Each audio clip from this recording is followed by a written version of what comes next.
Hello my dear students. बच्चों, आपको याद है हम हर जन्माष्टमी स्कूल में मनाते हैं, जिसमें बॉयज कृष्णा और गर्ल्स राधा रानी बनकर आती हैं। इस बार आप सब घर पर हो तो इंदु मैम आपको जन्माष्टमी की कहानी सुनाएंगे, जो आप सब ने बहुत ध्यान से सुननी है। बहुत समय पहले की बात है। मथुरा में एक क्रूर राजा हुआ करता था, जिसका नाम कंस था। कंस बहुत निर्दयी था। वो किसी पर भी दया नहीं करता था और अपनी प्रजा पर बहुत जुल्म किया करता था।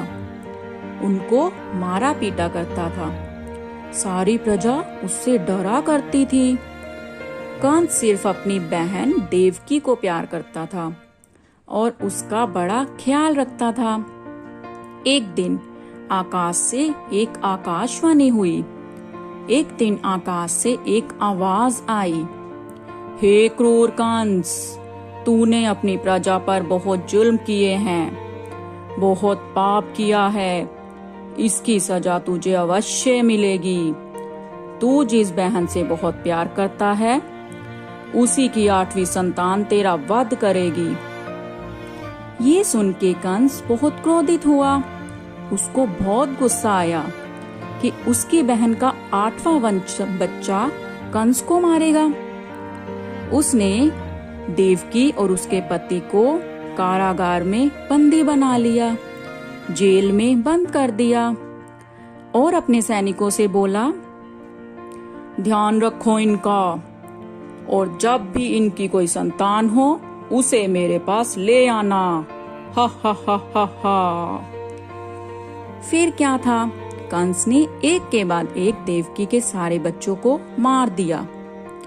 लेकिन जब देवकी की 8वीं संतान होने वाली थी, देवकी को कंस की बहन को 8वां बच्चा होने वाला था, तो जेल में कारागार में भगवान विष्णु प्रकट हुए और बोले, हे वासुदेव, तुम्हारे पुत्र की इच्छा अवश्य पूरी होगी।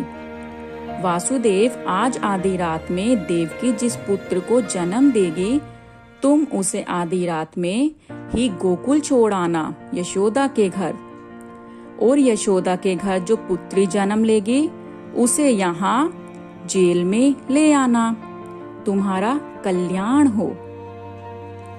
आधी रात को जब देवकी को पुत्र हुआ, तो भगवान विष्णु की कृपा से सारे सैनिक गहरी नींद में सो गए और कारागार जेल के सारे दरवाजे खुल गए।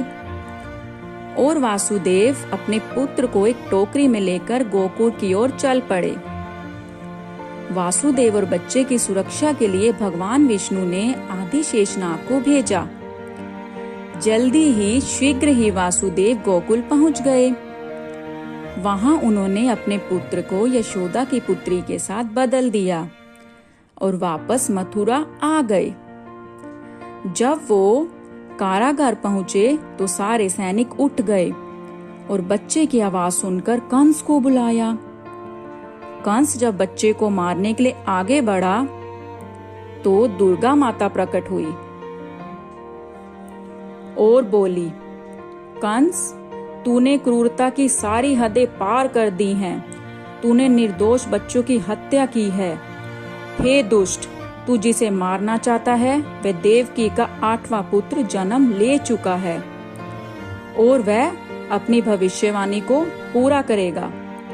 मतलब कृष्ण जी जन्म ले चुके हैं और वह अब कंस को मारेंगे। ये सुनकर कंस बुखला गया। उसको गुस्सा आ गया और वो वहां से चला गया। देवकी और वासुदेव काफी खुश हुए, प्रसन्न हुए कि अब हमेशा कंस इस डर के साथ जिएगा कि जल्दी ही उसे अपने पापों की सजा मिलने वाली है। और वहां गोकुल में बालक कृष्णा यशोदा माता द्वारा बड़े प्यार से पाले गए। यशोदा माता ने कृष्ण जी को बहुत प्यार से पाला और आगे चलकर उन्होंने कंस को मारा और बुराई पर अच्छाई की जीत का प्रतीक बनाया। और इसलिए हर साल हम भारतवर्ष में कृष्ण जी का जन्मदिन यानी कि जन्माष्टमी मनाते हैं। अच्छा बच्चों, आपको कहानी कैसी लगी? तो मैम के साथ बोलो, हाथी घोड़ा पाल की, जय कन्हैया लाल की। Happy Janmashtami to all.